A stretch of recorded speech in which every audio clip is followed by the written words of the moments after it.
Hey, what up, everybody? Hope y'all having a blessed and humble night. It's y'all, Shorty Racheal. I just wanted to speak on this as a mother of an autistic child. Like, my son is 13 years old right now. This news came out a couple days ago, September 6, 2020. Mother of an autistic boy shot by police speaks out. Why didn't you just tackle him? What I'm about to do is I'm going to read y'all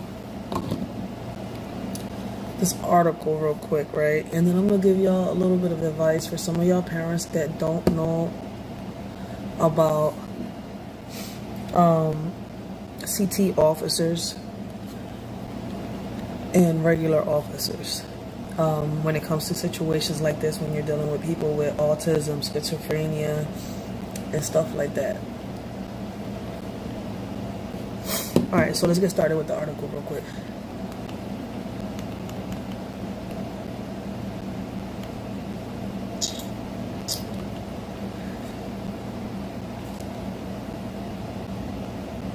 When it comes... Alright, I already read y'all the name of the article. Let's get it started. Salt Lake City, Utah. A 13-year-old autistic boy is still recovering in a hospital after getting shot several times by police on Friday night on Glendale. Linden Cameron had injuries to his shoulder, both ankles, intestines, and bladder, according to his mother, Golda Barton, as an officer-involved shooting investigation is underway with the Salt Lake City Police Department. The boy's mother told News what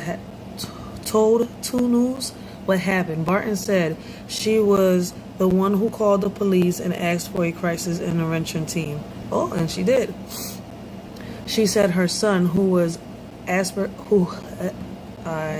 night in Glendale, Golda Barton called police to help her with her son. Let me see,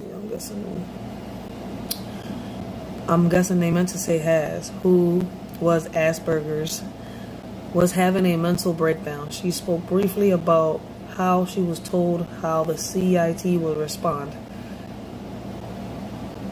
It was less than 5 minutes.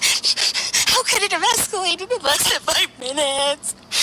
He was running away. Barton says her 13-year-old son, Linden, was running from police because he was scared. He didn't want to be taken to the hospital. Linden has autism and Asperger's and was extremely upset.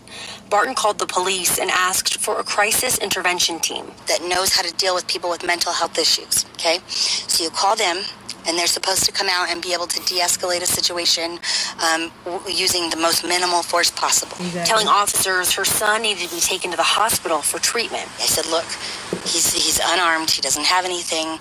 He just gets mad and he starts yelling and screaming. And he's a kid. He's trying to get attention. He doesn't know how to regulate. When police arrived, her son ran away. One Salt Lake City police. This is how to deal with people with mental health issues. So you call them and they're supposed to come out and be able to de-escalate the situation using the most minimal force possible. And that is not false. Y'all can look it up. Y'all can call the crisis center yourselves and find out. But there's a lot of people that don't know what a CIT officer is. And when you call a CIT officer, they're supposed to do that. They're supposed to deal with situations like this. They're trained for that. They're not supposed to pull out their gun. Nothing like that. So in this situation, I'm not sure, and I don't know why there were happy trigger officers at the scene when they was called out for a 13-year-old. And then y'all CIT officers, y'all not supposed to pull out y'all weapons on these patients with mental issues. That's the reason why y'all are called out there, because y'all are trained for these situations. Just not so long ago, I had to call a CIT officer, and I had to learn about this because when I called the first time, I have a brother with schizophrenia, and I had to get an order of protection for him because I think it's called an order of protection, right? Yeah, it's an order of protection, not a restraining order. I had to get it because my brother is schizophrenic. He doesn't want to take his medication. He doesn't want to go see his therapist. None of that. But he was getting high off of Suboxones and K2. So he wasn't himself, and he started, acting crazy. So not so long ago, he broke that order of protection. They had to put him away. But while I was dealing with the situation, I learned about the CIT officers and much more. For all that extra stuff, she could have called the regular officers. All right, here we go. She explained to the CIT that her son was having a mental breakdown and needed to be transported to the hospital for treatment. It was the first day Barton had returned to work in almost a year because she can't be away from her son. I know how she feels because my son has the same thing. He has bad separation anxiety, she explained on the phone with officers. Barton told officers the best way to approach her son. My son right now, he went through the Center of Autism. We're in Philadelphia, so I'm not sure how many states got the Center of Autism, but right now he's receiving the services for him. They're going real good. They're helping him deal with his autism, his anxiety, and much more.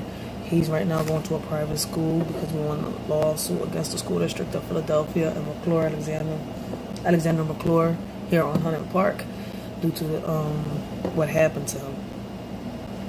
Okay, here we go. She said she was to stay while the two officers sent through the front door of the home in the area of 500 S Navajo Street in the Glendale neighborhood. She said in less than 5 minutes she heard get down on the ground and several gunshots were heard. She thought her son was dead, and the officers didn't immediately say if he was or was not dead. They handcuffed him, according to Barton. Additionally, she said she heard from someone that the other officer could be seen grabbing his own head in disbelief for what had happened.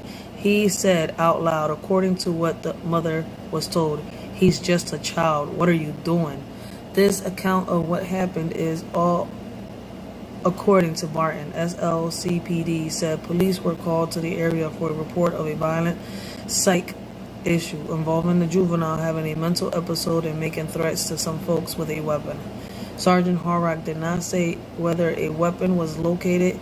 He said he knew of no indication that there was a weapon found, but didn't know for sure. According to the police policy, the shooting will be investigated by an officer-involved critical incident protocol team, which was already on scene Saturday morning. Salt Lake City Major Aaron Mendel released in a statement on Sunday that read, "My whole thing is, why make the mom stay outside if the mom just could, be somewhere outside in the house?" Like, the mom didn't have to stay outside. First of all, the child is 13 years old.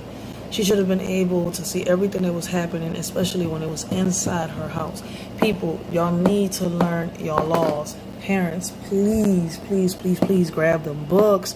Y'all want to Google so much. Go to Google, but learn your laws when it comes to your kids, when it comes to the police, when it comes to all this. I'm a mother of a 13-year-old with the same thing, Asperger's, autism, and he's also got ADHD along with PTSD and depression. And when he went through the incident that he went through in school, boy, when I tell you that I didn't know nothing, but I learned. My son means the world to me. And the mother had every right to be there inside the house while they was doing what they was doing with her child. While the full details of this incident are yet to be released as an investigation takes place, I will say that I am thankful this young boy is alive and no one else was injured. No matter the circumstances, what happened on Friday night is a tragedy, and I expect this investigation to be handled swiftly and transparently for the sake of everyone involved. In the interview that aired at 10 p.m. Sunday on 2 News, Barton is visibly heartbroken and says, "He's a small child. Why didn't you just tackle him? He's a baby. He has mental issues." Why, if y'all CT officers and y'all trained for this, did you have to go out your way and use a weapon on an unarmed 13-year-old autistic child that was having a mental breakdown? That is what I don't understand. What was going through this officer's head? Like, I don't know what's up with the police officers. I don't know what's going on with them. I don't know why they think that it is okay to just pull that gun out. Like, are you really that scared of a 13-year-old autistic child? Are you really that scared? Then that shouldn't be the field that you're working in. Cameron's father drove down the Iowa immediately after he heard the news on Friday night. He was present in the interview. He, an amazing father, the mother explained. Besides the two of them, Barton says she has no family support in the area. The family only received one card, according to Barton. Barton showed much appreciation for those who wrote in the card and called it a nice surprise. We are used to being alone. Briefly, Barton explained her family faces tragedy after tragedy. She called this incident the tip of the iceberg. She explained Nevada police shot her father in January 2020. 2 News has yet to confirm the facts. As of Sunday evening, 2 News, Mary Nichols and Kelly Vogan contributed to this report. Alright, so all this right now is allegedly, but these officers are really getting out of hand. I don't know why they're pulling their guns out right away. This is a child. I don't know what this officer was thinking about. Police officer fired their weapon. And I hear, get down on the ground! Get down on the ground! Get on the ground! Bam, bam, bam, bam, bam, bam, bam, bam, bam! Police said they were responding to a juvenile psych episode and had reports that Linden had made threats with a weapon, but haven't yet said if a weapon was recovered at the scene. Barton says he didn't have one. And I thought my son was dead, and they didn't tell me he wasn't dead, and they wouldn't let me go to the hospital for like a long, long time. Linden is now awake, but his recovery will be an extremely long one. Barton says she takes solace in the support from her community, but needs answers from police. Yo, as a mother, this breaks my heart because I can't put into words how I would feel if something like this happens to my child, and God forbid it. God forbid it. I see how this mom is heartbroken. These officers are really getting out of hand. Like, I know there's a lot of good officers out here, but right now, with all this that's going on with, this is a 13-year-old child. I'm the mother. I'm the mother of a 13-year-old autistic child, and if they was to do something like this with parents, regardless of anything, still call the CT officers because they are highly trained to come out and deal with situations like this when it comes with kids. In this situation, I don't know what happened. I hope it doesn't keep happening. These officers need to start paying consequences, and I mean really start paying consequences to the actions, to what they do. Like, we're talking about a 13-year-old autistic child. First of all, the mom didn't have to stay outside like y'all told her to. She didn't have to. And then y'all did this. Where are the cameras? I mean, I know that somewhere along the line the cameras will be revealed, will be shown to the public and stuff like that. But right now, we need answers. What if this was your child? What would happen? How would y'all react? What would y'all say? I'm telling you right now that if it was my child, boy, I'm always going to say it. Griselda Blanco will come out of me. Like, there's no ifs, buts, and ands. We have a broken system. And then the only way that system can get fixed is if, I don't even know if it can get fixed. But I believe that the way that we can make change here around us in communities and help save our kids is by us coming together and uniting and doing things differently. But that's not going to happen until the people themselves start making the change amongst themselves individually. When they start admitting for their flaws and start dealing with the consequences due to their actions. was done in the dark, somehow, some way it comes out to the light, and you can't cover the sun with one finger, y'all. Leave y'all comments. Let me know what y'all think about the story. It's time to start coming together. Like, these are our kids. Why didn't they tase him? Why didn't they shoot him with a rubber bullet? He's a small child. Why don't you just tackle him? You are big police officers with massive amounts of resources. Come on, give me a break.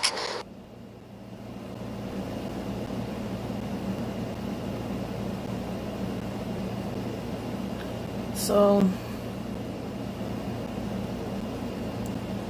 let's come together and let's help.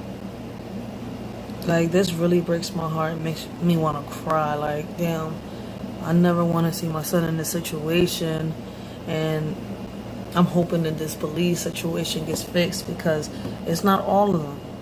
As y'all can see, she was even saying, like, one of the officers stood there shaking his head, asking the other officer, what was he thinking?